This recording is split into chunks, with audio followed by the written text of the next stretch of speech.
It doesn't need to repeat. This is the difference you can make. This is about education. This is about stepping in the gap and saying, man, education matters.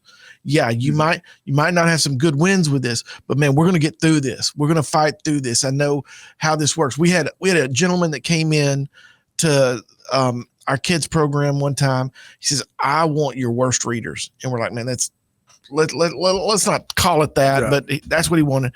And his story was that he grew up dyslexic. And it wasn't until he was in high school that he had one teacher that said, you can do this, and taught him to read. He took one of our kids that was in 3rd or 4th grade, but reading at a kindergarten grade level. And within 1 year, this kid was reading above grade level and was teaching other kids. This is the difference that a credible messenger can make. Yep. It doesn't just have to be in relation to violence, because what happens is when you work with a kid to read, you change their life. Right. When you work with a kid on their math, you can change their life. When you work with a kid on vocational skills, you can change their life. Yep. Amen. And that's what we're talking about here.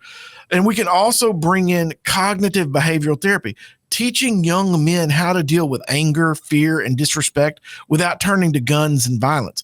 These aren't soft solutions. They're smart, targeted, and urgent. Coach, that's boxing. Yep, that's right. It's like, man, we're gonna work out our problems. Destructive therapy is what it's called.